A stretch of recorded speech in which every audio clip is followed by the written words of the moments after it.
Misaotranao zay Andriamanitra ray zanaka fanahy-masina noho ny fitiavanao sy famindramponao namezanao anay izao alahady vaovao izao izay anomezanao anay ny teninao masina ho fanazavana anay ho fampiarezana fanamasinanay ary koa fananarana sy fanitsinanay dia mangataka aminao zay tahio ny teny izay omenao anay amin'ity anio ty mba ho fiasam-pahasoavan'ny fanahy masina tokoa ahafahanay mandeha miaina araka ny sitraponao dia hitenao ane mba hitoetra betsaka aty anatinay tokoa ary izany no azoanay nantanteraka tokoa ny sitrapo-pahasoavanao dia aminary rotsosy fangatahana izany saotra tompo amen. Ny ten'Andriamanitra zay anjarantsika amin'izao alahady fahavalo manaraka ny trinité zao ry havana dia irahantsika mahita sy mamaky ao amin'ny filazantsara araka Mateo toko fahafito. Filazantsara araka ny Mateo toko fahafito andeny faharoa ambin'ny folo ka hatramin'ny fahaefatra ambin'ny folo. Mateo toko fahafito andeny ny faharoa ambin'ny folo ka hatramin'ny fahaefatra ambin'ny folo. Dia toy izao mivaky ny teny amin'ny anaran'i Jesosy Tompo. Koa amin'izany na inona tianareo ataon'ny olona aminareo dia mba ataovy aminy kosa tahaka izany. Fa izany no lalàna sy mpaminana. Midira mivavahady ety ianareo fa lehibe mivavahady ary malalaka ny lalana izay makany amin'ny fahaverezana ka maro no miditra any. Fa ety ny vavahady ary tery ny lalana izay makany amin'ny fiainana ka vitsy ny mahita azy. Ray masino manamasinanay ny fahamarinana, ny teninao no fahamarinana. Amen.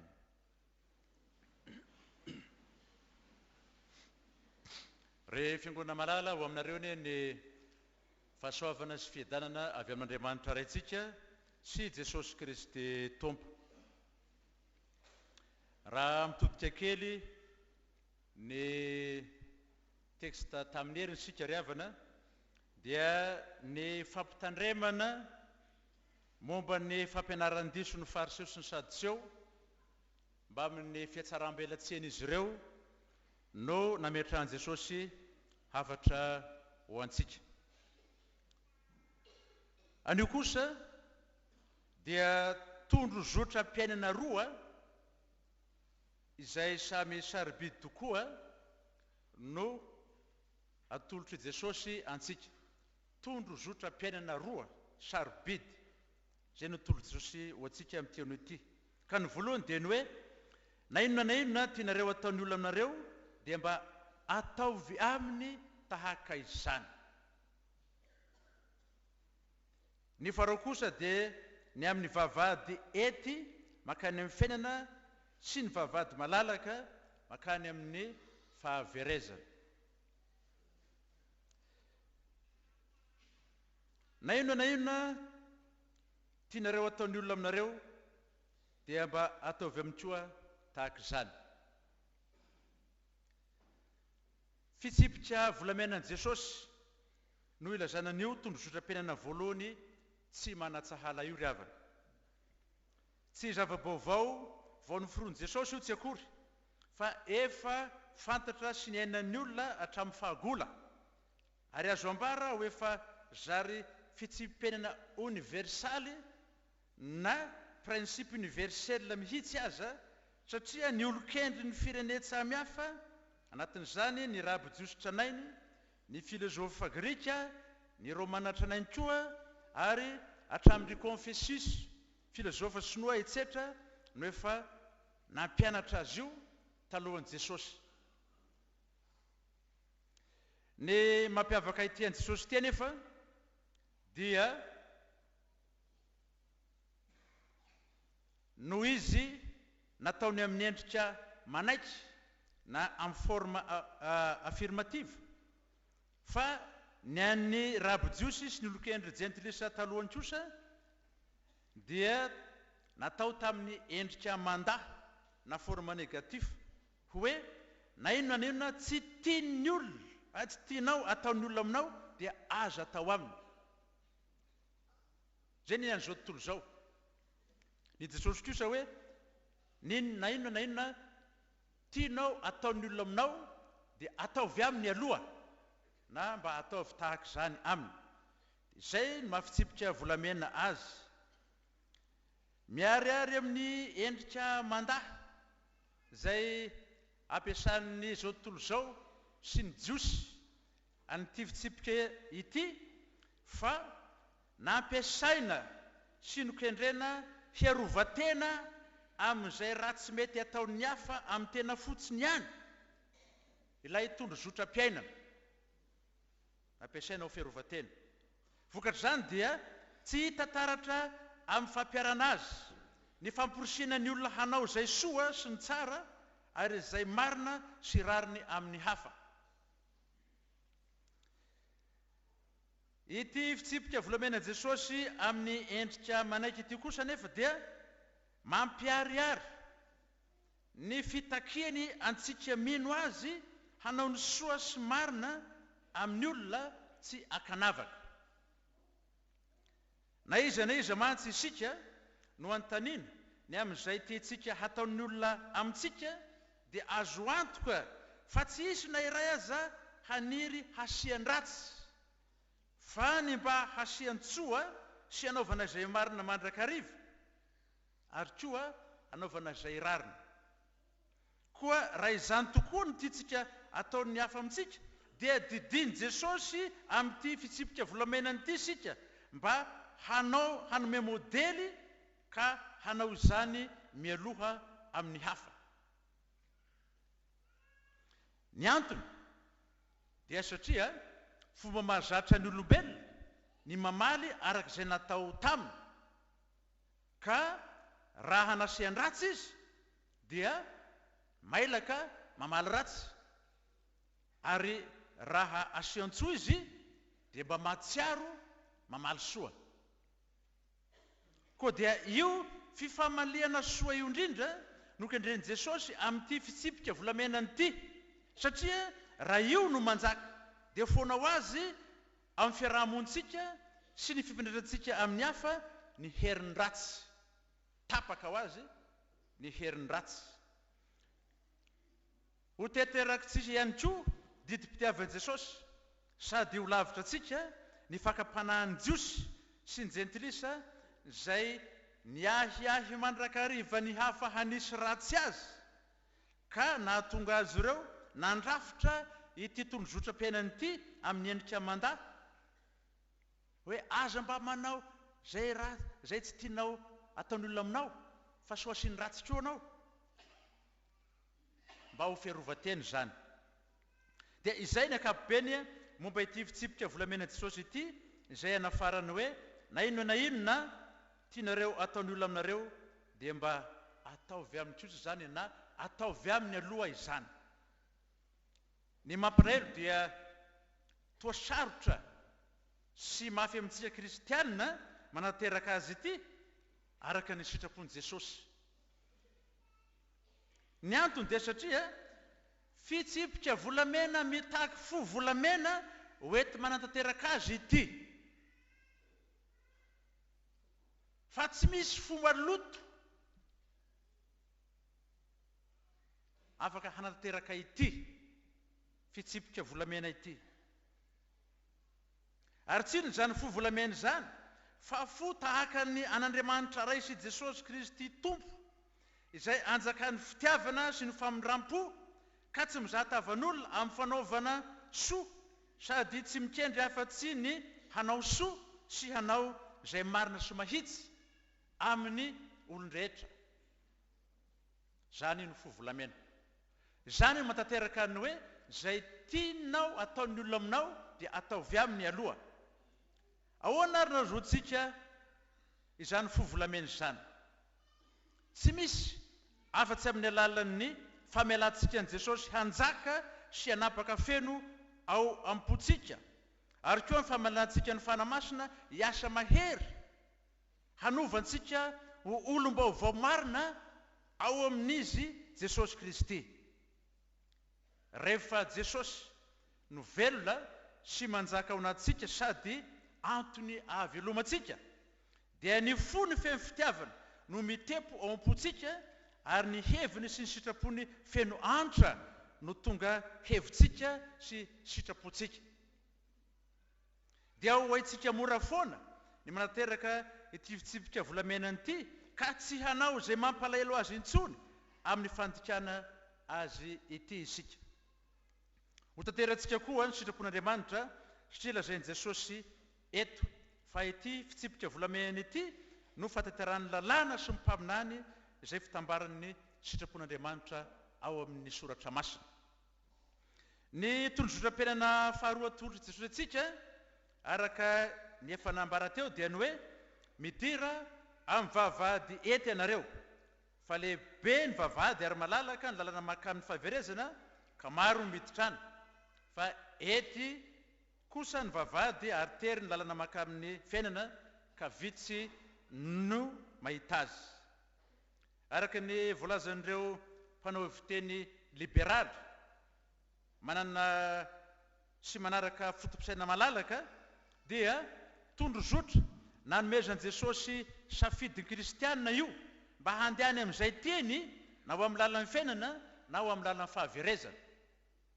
Zany hoe azoan'ny kristianina mampiasa natao hoe safidim-po malalaka na le hoe libre arbitre. Tsy mitombona nefa zany satria tsy miendrika fanomezan-tsafidy velively ireo teny Jesosy ireo, fa didy sy baiko hentitra hoe midira amin'ny vavahady ety ianareo dia teboka. Zany hoe teboka mampaingo, mamary ny teny voalohany io, ka ny teboka mampaingo manana valerana teboka, dia asimy fanazavana amin'izay ilay izy. Tsotra ny tiany Jesosy ambara amin'izany dia zao: malalaka sady mogodana ny vavahady sy ny lalana mankany fahaverezana, ka maro ny olona no miditra sy mivarina any. Isitreminy kosa sakanan'i Jesosy tsy hoany ka didiny zotra ho amin'ny fiainana, na dia ety azy ny vavahady miditra any ary tery ny lalana andehanana any. Arak'izany na milaza ny amin'ny vavahady lehibe sy ny lala malalaka ny fahaverezana ry Jesosy rehefa avy nandidy hoe midira amin'ny vavahady ety ianareo, dia tsy mampisafidy antsika izy tsy akory, fa kosa mampitandrina antsika tsy hosodokan'ny fandriky ny fahalalahana mampivarina mankany amin'ny fahaverezana. Tsy inona mantsy no tiany Jesosy ambara amin'ny hoe vavahady lehibe, fa ny asan'ny devoly sy ny fombany rehetra rehefa niketsika ho fadiana nanomboka tamin'ny batisantsika na mafisy tamin'ny confirmationa, ka mandra-pialantsika amin'izao fiainana izao ho any amin'ny tompo arak'izay fotoana hakany atsika. Ny lalana malalaka mankany amin'ny fahaverezana kosa dia ny rehaka izao tontolo izao sy ny filany nofo miaraka amin'ny tsy finoana sy ny tsy fahatarona an'Andriamanitra izay mampatanjaka ny asan'ny devoly sy ny fombany rehetra, ka hitarihany an'izay sodokany io lalana malalaka io hanalavitra ny fitiavan'Andriamanitra sy ala amin'ny fahasoavan'ny famonjen'i Jesosy. Mahasarika olona maro ireo vavahady lehibe sy lalana malalaka ny fahaverezan'ireo ry havana hoy Jesosy, satria vavahady makamin'ny lalan'ny filibana sy ny fanaranam-po amin'ny faratsiana rehetra izay anatanjahan'ny devoly ny adama elantsika olombelona mba ahazoany mamatotra antsika amin'ny gadra-pahotana mahavery.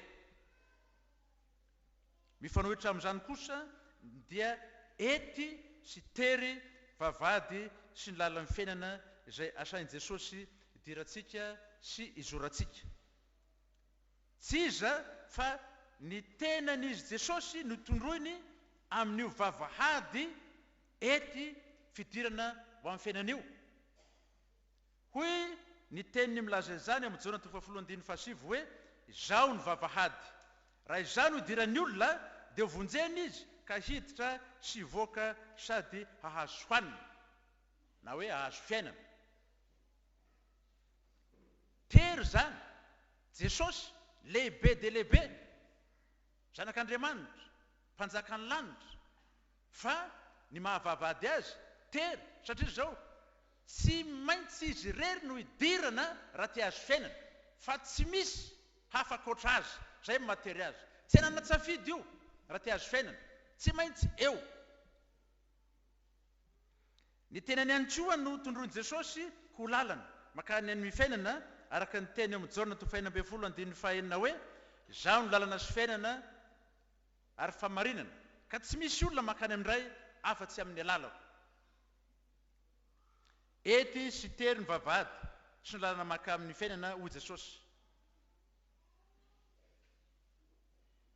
Satria nambara teo hoe tsy misy afa-tsy izy rery sy amin'ny alalan'ny rery no azoana fiainana, azoana famonjena, atongavana any amin'ray.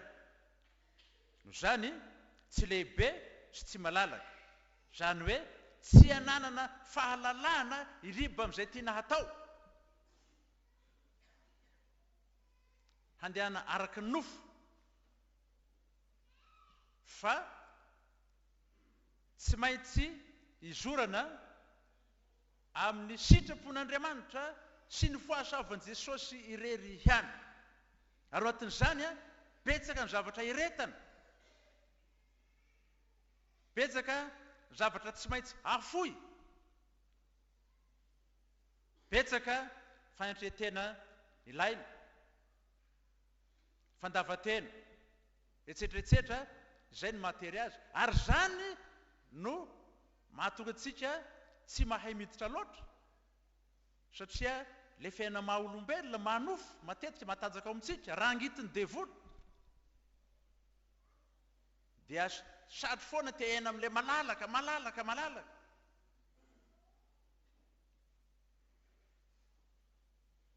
ka tsy mety amin'i Jesosy zany.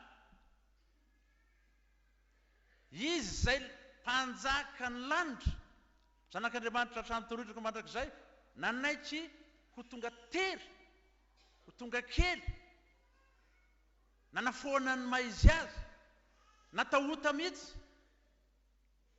tonga olombelona tahaka anao, latsaka no isika amin'izao aizy ny fiainan'i Jesosy. Sy noho izy hoe ny voromanidina mahany lofa, ny amboadia manany tranony, zanak'olona tsy manazamea trano lohany. Zany ny aretany mba ahazoantsika fiainana, dia mba mitaky kosa izy hoe mba maniry tena koa ianao,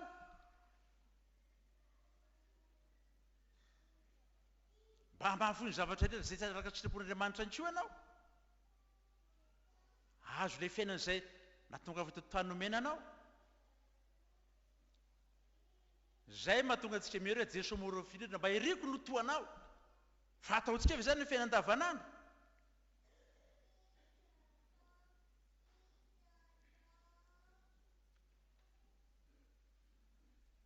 Zao ny teny Jesosy ambara amin'ny tsipika volamena ny riavana.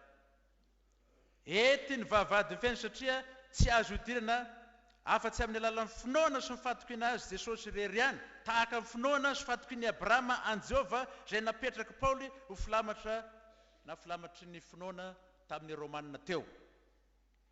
Tery koa ny lala makany amin'ny fiainana, satria lalan'ny azo fijaliana izay tsy azo andehana afa-tsy amin'ny fibebahana, amin'ny fitiavana, amin'ny fanetretena, amin'ny toepana araka an'Andriamanitra, fahafoizina ny ratsy rehetra, fa tsy mba amin'ny fombafomba ivelany sy fihetsaram-belatsy, tahaka izay nitsikaran'i Jesosy ny jiosy voalaza ny filazantsara no vonaky teo.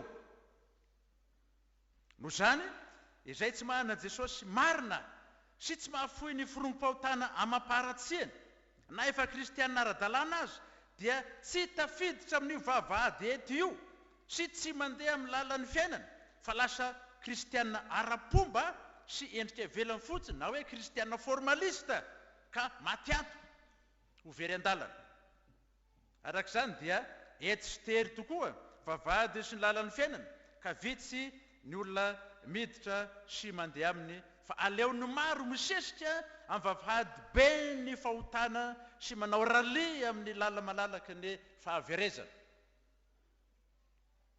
ka mba ho sanatrisetsika anie zany noho ny fahasoavan'i Jesosy ary dia tiany mba ho anisan'ny olombitsy hahazo ny fiainany sika ka izany no andidiany antsika eto hoe midira amin'ny vavahady ety sy mizora amin'ny lalana tery ianareo dia izay riavana ny momba ny fitsipika volamenan'i Jesosy hoe izay tianao ataon'ny olona aminao dia ataovy aminy aloha ary koa ny amin'ny hoe vavahady ety andidiany idirantsika sy lalatery ny fiainana andidiany izorantsika izay samy mipetraka Jesosy ho tondro-zotram-piainana sarobidy arahintsika tsy zotram-piainana roa samy hafa nefa ireo fa mifameno satria raha manateraka ny fitsipika volamenan'i Jesosy isika dia kaontiny efa tafiditra amin'ny vavahady ety sy mizotra amin'ny lalatery ny fiainana aokary mba ho ampotsika mandrakariva ireo tondro-zotram-piainana sarobidy atolo Jesosy atsika amin'ny alalan'ny fitsipika volamenany sy ny fizorana fidirana vavahady ety sy ny lalatery ny fiainan'ireo ka mba ho saitsaintsika sy ho tanterahantsika isan'andro eo mba ny fahasoavan'ny tompo sy ny fitarehany fanahy masina raha manao zany isika dia hahay hanavaka ny zavatsoa amin'ny zavapoana araka ny ten'Andriamanitra tamin'ny Jeremia teo ka ho vonjeny sy hafany amin'ny ratsy fanahy ary havotany amin'ny tanan'ny pampahory dia ho velona sy azo fiainana tokoa isika anio ankehitriny ary mandrakizay dia voninahitro Andriamanitra resany kara fanahy masina rehetra amin'ny tiretroko mandrakizay amen raisoa ny fitahiany ny fahasoavan'i Jesosy Kristy tompontsika ny fitiavan'Andriamanitra ray ry firaisana fanahy masina ho aminareo ny hatramin'izao ko mandrakizay amen